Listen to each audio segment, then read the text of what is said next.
So when was the last time you saw developmental projects in your area? Now we're talking the District Assembly Common Fund, and Ghana's commitment to decentralization is incorporated in the 1992 Constitution. To achieve participatory democracy, the Constitution creates an enabling platform for the setting up of conditional grants by the central government to assist metropolitan, municipal and district assemblies, that's the MMDAs.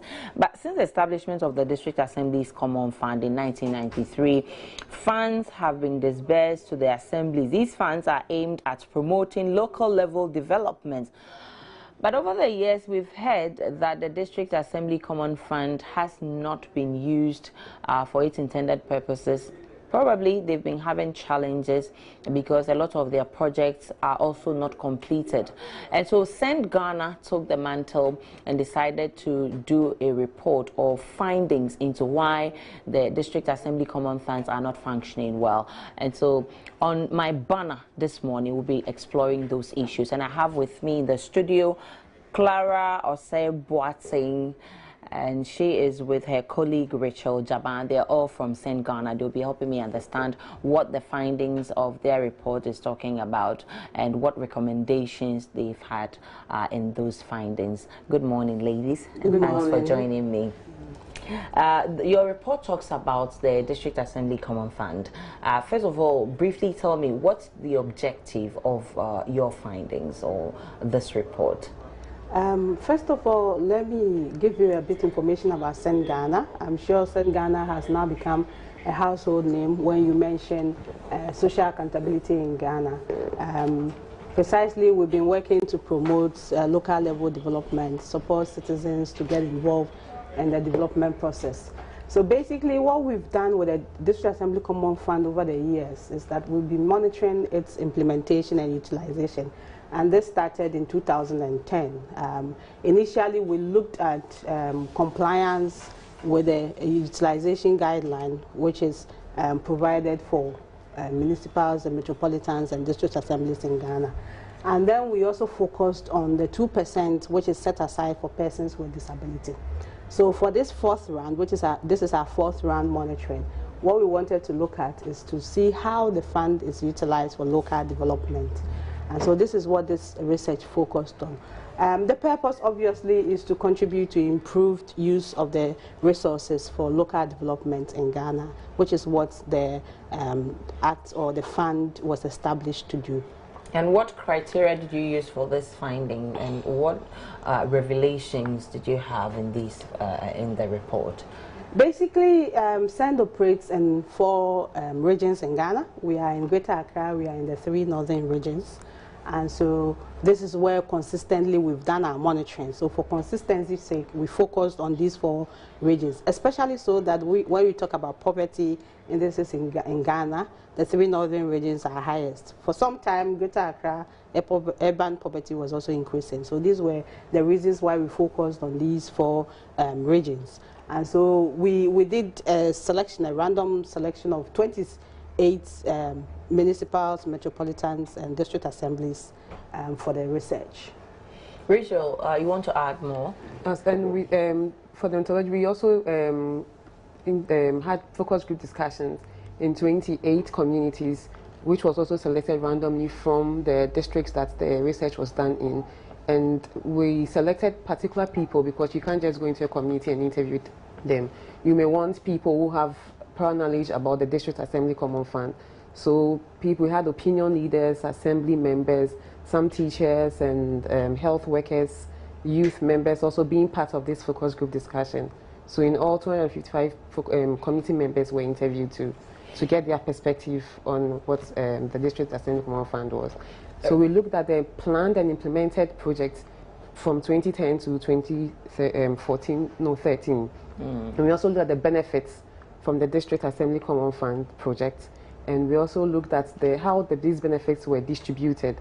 But our focus was on physical structures, because if you go to trainings and stuff, we cannot go in to look at them, whether it's actually been done. But for physical structures, we can look at it and be able to ascertain that this were what the funds were used for. Reading a report, I had a sense that almost half of the projects that were started from 2010 to 2013 have not been completed. What are the things that you saw, or what were the findings? What does the findings talk about? What did you find in the communities you went? Okay. We realized that from the communities, it was due to delay of funds, which they already knew, and from assembly too, it was delay of funds that caused it, and also due to bureaucratic processes within the assembly and assembly commissioning projects. We also had, from a community perspective, they also thought that some assemblies, new assemblies being created, also had an issue to play in the delay of projects. So, for instance, you have an assembly that it's a municipal that has to be, a new assembly has to be created from it. Then the project location is in between. Then you have to hold on to make sure that the assembly is created before the project is completed. Clara, you want to let me say just something? say that, I mean, if you look at the reasons which accounted for the delay, and before then, let me correct that we are saying that almost half were not completed on time. And 43% of the reason was because there's delay and transfer of the fund from the central government. Okay. The other 43 reasons has to do with long bureaucratic processes and delay the assembly even inspecting the project to allow contractors to continue to do their work. Others has to do with deliberate actions just to delay contractors for reasons that we thought were not very, very good. And so these were the major reasons why that's from the district assembly's perspective. For the communities, they thought that, oh, the money wasn't coming, that's why the projects were not being completed on time, or new districts had been created. But from the assembly's point of view, these were the major reasons why these were not completed on time. Of course, there were also incidences of abandoned projects, as we always have seen in Ghana. So some of these things we thought were worrying, and that we need to have a second look at them to ensure that when we initiate development projects, at least they are implemented on time and completed and handed over to the communities for use. Okay, you talk about abandoned projects, and is it that the projects have been completed, the facility is there, but the people are not using it, or it's been started and it's not been completed, it's just been abandoned? I think they fall within those two categories, as you mentioned. There are projects that have stalled, let's put it that way, not abandoned, but it has stalled because the resources are not coming, and so it's not been completed. Okay. And then we have projects where it's been completed, but there's delay in commissioning the project. To enable the communities to use it. That's also one part. The other one is that the district assemblies are not inspecting it to approve of it, to hand it over to the communities. And then there are projects that the communities are protesting the use of it because it's cited at locations that they do not like. And so those ones are either being utilized on a very low level or they are not being utilized at all. Yeah, this brings to bear the consultation that goes into these projects. Normally, do they consult the people, or do they involve the people in the kind of projects they're going to do for them? What did your findings say regarding this? Yeah, a higher percentage, about 98%, said they were consulted from the assembly perspective, that were consulted. And from the community perspective, about 85% were consulted. But the consultation was done in different ways. We had some being consulted through the assembly members. Others said were consulted through the medium-term development plan. At the stage at which they plan projects within the next 4 years, they said they were consulted. Some were through public forums, others through their opinion leaders. So there was some level of consultation. Okay, if there were consultation, then what accounts for the abandoning the projects or not using some of the facilities? I think the major challenge we found out there, especially when those that said they consulted their citizens when they were developing the medium-term development plan. As my colleague rightly mentioned, the medium-term development plan is often done for 4 years. And so this is done through consultative processes. Communities will indicate what their needs are and which projects that they prefer. But then in the course of implementation, as we assessed about 11 medium-term development plans and the projects which were planned for that period, and we observed that just 7.3% of that was implemented. So in other words, all the inputs that the communities gave, just 7.3% of their inputs, as far as District Assembly Common Fund projects were concerned, were implemented. So obviously the other projects which were implemented were not those that the communities selected or those that the communities were consulted on.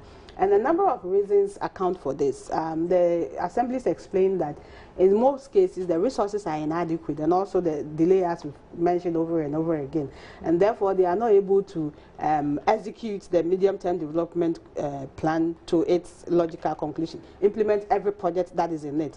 There are also instances where there are directives from the central government to divert some of the resources to government flagship projects. And for that matter, then the resources which was planned to implement those projects consulted with the community has to be put aside for the government flagship project. So these are some of the reasons that account for the non-completion of some of the DACF projects. And abandoning or not using facilities. Yes. But some of what your report captures here also says delay in handing over facility to communities for use and poor access to facility by PWDs. What really was the case with persons with disability? Let's hear Rachel. So with PWDs, in terms of structures, there's supposed to be an access for PWDs, but I realized that most of the structures did not have access for PWDs. So in a community like Posom in Boku Municipal, there's a toilet facility which the rooms are very small, so how do you enter with a wheelchair? And there's not even an access for the wheelchairs to even go in, so then PWDs do not have access to such facilities. And boreholes too, the stairs are too high, even in some school buildings. You have just stairs without access for PWDs. So these are some of the challenges for them. So in terms of distribution, they do not have access to that. The buildings are there, the facility is there, but they cannot utilize it. Let's look at the causes of delay in projects. Let's take the issues one after the other. And Clara, we're saying that bureaucratic processes involved in awarding contracts. What exactly were the bureaucratic nature of the processes? What did you find when you went on the field? I think in public financial management in Ghana, there are procurement laws that assemblies have to follow to award contracts. As I said, Ghana, we've been doing this work for some time, and these issues have come up. I remember there was an instance, one of the our respondents remarked that the procurement laws of this country, if they have to follow to the latter, you probably end up not awarding any contract. So what is the issue? Is it that it's too cumbersome and that we need to have a look at it again? So I think that that's a conversation we have to have as a nation, because obviously laws are made to serve and serve us well. So if we think that the processes are not helping and they are delaying us from delivering development to local people, then obviously we need to revisit it and have a look at it. So that's one. And we also have the issue of funds transfer. I think there's delay in that. Absolutely. And even with that, I think it's not just with the district. I think it cuts across all the other sectors. I mean, let me give a typical example. 2014, the District Assembly Common Fund was transferred on quarterly basis. By the third quarter in 2014, they have not even received a single transfer for 2014. That is allocations for 2014. Not even a single has been done. The first quarter recently came. Even 2013, the third and the fourth quarter transfer was released sometime in September. So imagine that, and it's not even imagine. They have planned projects that these funds are expected to fund. So assuming they initiated the project sometime last year in July, anticipating that the last two quarters would have come for them to complete the project, it means that they had to wait for a very long time before this would be done. And this is a big issue that we need to really have a discussion, and that's why we are calling on government to ensure, prioritize the District Assembly Common Fund. Often the excuse given is that national resources, are not available, and that government will have to mobilize local resources before they can make such allocations. But we think it's a matter of priority because if we think that the District Assembly Common Fund is so important to us, and because that is what provides, health facilities for local people, provide roads, provide educational facilities. So if we want to give it that kind of, priority, then we will ensure that it will be on top of government's agenda each year. Rachel, one issue that baffles me in this report is how someone would deliberately make an effort to create situations that will compel contractors to offer bribes and then delayed projects. I mean, there's also the issue of delaying project inspection by assemblies. Who are the people who intentionally create situations that will compel contractors to pay bribes? Okay, thank you. I can only speak on some of the situations, but as to who, this is something we may take up on our next project to look into details. But then situations where maybe a district planning officer will have to sign a document, it may be taken to the coordinator, someone needs to help pull this here, and also through the processes. If you want it to be done quicker, you need to put in some money. But this one I don't have detailed information.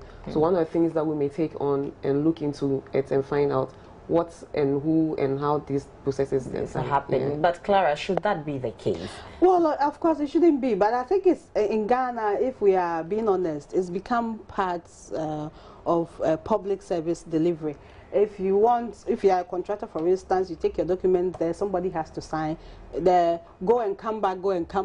Sometimes you yourself, you begin to think, is it because the person wants something from me? That's the kind of situation we are describing here. So a district coordinating director may have to sign your papers for you to proceed, and it's not coming, and you are thinking maybe he needs some envelope to be able to proceed. So these are some of the situations that they described over there, that such delay deliberately, and it's not just with the assemblies, as we know in Ghana, it's quite common and with public service delivery in Ghana. With regards to inspecting projects, Clara, we realize that there's also delay in the inspection because, I mean, from time to time, the district assemblies or the DCEs and so should go around checking how far work has gone, whether there's a problem somewhere so that they'll get it fixed. And if there's delay, it means that the whole project will delay. What did you find when you went into the community? What is the factors? What are the factors that led to delay in inspection by the district assemblies? In fact, that's one of the reasons that baffles me, that a district assembly or any contracting agency, you give work to somebody, just come and have a look at it where I am, and then I can proceed. Also takes so much time for you to be able to do that. And when it comes to monitoring generally in Ghana with our public institutions, it's quite a challenge. Oftentimes they do say that we don't have the logistics to go around and do the inspection, which is unfortunate. And so it's just deliberate. People you have to go and inspect it so that But it's a package. If you want to execute a project and you don't have the mechanism to monitor and evaluate, then it means that you are always at cost 90 because you can't make a headway. Absolutely. If you don't monitor, you will not know progress made. And so should that be an excuse for us to always say that we don't have the logistics to monitor our project? Absolutely. Like you said, if we were doing proper planning, monitoring should be factored into the project costs. And therefore, the issue of no logistics shouldn't come in at all. And so, is it an issue of attitude that people just sit in the office and do nothing? I don't think so. I think that is an area that we probably need to explore further and see what are the issues and how best we can counter them. I know, okay, Rachel, it also comes to community consultation. If community members are involved in projects, they can also help with monitoring of such projects and also feedback to assembly. Okay. Wouldn't it be like they are kind of whistleblowing, because if you've not been tasked to do so and probably there's a problem like that going on and maybe you report to the appropriate quarters, wouldn't the people in charge think that you are passing their back and going to report them or something? That's the community? Yeah, if the community members, for instance, if the work is at a halt, and maybe the DCE doesn't know, and then the community member sees it and goes to tell the DCE that, oh, I've seen that the contractors have stopped working. That's a good thing, but don't you think it also creates some kind of these kind of situations where people think people are reporting? No, if there is community involvement from the scratch, then no one will feel community members are reporting them, because they are involved in the project. So the contractor knows that the community, the project is for the community. There is some sense of ownership. They are part of monitoring. So then the contractor also feels that he owes the community some explanations. Then he wouldn't feel that way. In fact, I think that, or we think that that is the right thing. That's what we need to do. Yeah. Because whenever communities are involved, they are the end users at the end of the day. So they need to be able to tell how they want the facility to be done. Of course, so much interference will also have implications for others.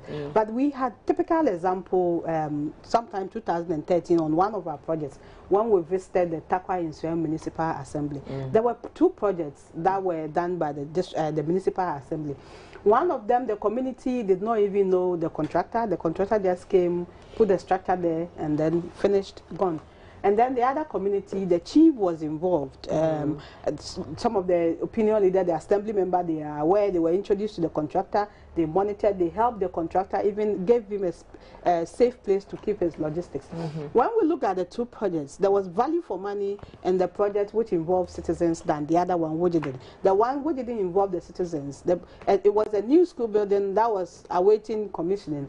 And already the roof was off, and then the veranda was also cracked, and all sort of bad issues with it. So community participation or involvement in project delivery is really, really essential. It has added value to the end. I think it actually cuts costs, because instead of employing officials who will be doing monitoring, now the community people feel that we are involved. It is our project. You don't need to pay us to monitor the project for it. So I think it's the best to cut costs if we're saying we don't have the logistics to monitor our project. Let's look at what recommendations your findings came out. What were the recommendations? And I'll start with Rachel. Okay. Before then, I would like us to also talk on the benefits. The benefits. On the issue, there have been some great benefits to the District Assembly Common Fund. Some of the projects that they've worked on. So in terms of schools, you go to some communities and we talk about digital ways of working, because they were going to school in other communities, so children had to walk kilometers. As for the District Assembly Common Fund, it's supposed to be beneficial. I mean, bottom line is we're supposed to get, you know, 100%. It's supposed to benefit the community, isn't it? That's the that's the main purpose. But then talking about issues, you talk about but so far, what we've been able to achieve until you were telling us. I was just talking about some of the project that has been done, and from community perspective, how this has benefited them. So then you talk about these schools. A situation is in East Gonja, where he had parents saying that even economically it's been profitable, because they used to buy bicycles for their children to travel to Salaga, that's a community, to be able to go to school. But now that there's a school within their community, that's Gunshi, now they also they are able to, the children do not have to travel long distances, and they also save some money. Exactly. Okay. So Clara, you want to talk about more benefits, or you want us to jump straight to the recommendations? I just wanted to add something, which is also a recommendation, while she's talking about facilities that have been beneficial. I think one thing we also observed that, especially with school buildings, the school building is put there without any furnishing, no furniture, nothing. And we think that to be able to address the issue of quality and access to education, it must be holistic.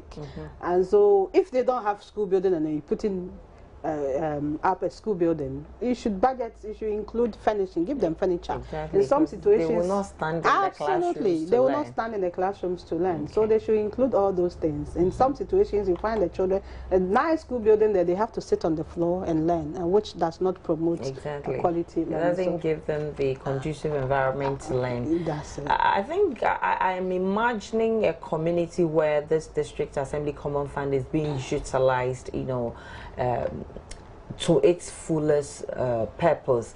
I can imagine how the community will develop, but because of some challenges which we've talked about, we're still experiencing almost half of projects do not complete in time and all of that. But I'm hoping that so what were the recommendations you made to better how this fund is being used? The first thing is the timely release of the fund. As we've already given scenarios, if you have to wait till the end of the year before even you get the first quarter, then how are you able to even start your projects plan for that year? So we are asking the Ministry of Finance, Ministry of Local Government, Rural Development, Parliament, because Parliament approves them, and then the Common Fund Administrator, to ensure timely release of the funds to the Assembly, so that they will be able to commence their project or complete their projects on time. Citizens' consultation is quite key. I mean, if you read the entire report, you will see areas where they were not consulted and the consequences or the ramifications and how the projects have been. Absolutely.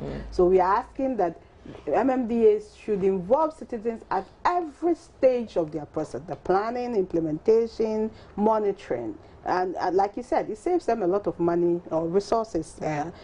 Citizens will complement them in undertaking their responsibilities. Rachel, you want to add up to the recommendations? Yes, also assembly members being resourced. There's at the assembly, there's a structure, there are substructures. So if assembly is well resourced, so you don't expect district assembly to go down to community levels, so that the assembly members can also go down to the community level to be able to get the grassroots perspective and also help in the planning and implementation. So like you said, consultation is key. Because once the community have accepted and they know this is the project, is for us, then it makes it very more important for them to use it and not abandoning projects. Exactly. So consultation is key. We've all been looking at how in 2015, for instance, we can better the District Assembly Common Fund, its use and how it can be implemented effectively for maximum benefit. So we're being told that consultation is key, and also early release of funds will help us. So it's been interesting having Clara Osei-Boateng and Rachel Javandia from St. Ghana, and they're doing some marvelous work over there, monitoring what government is putting or how much money is going into District Assembly. Thank you very much for coming, and it's been my banner. We'll be back shortly with the AM show.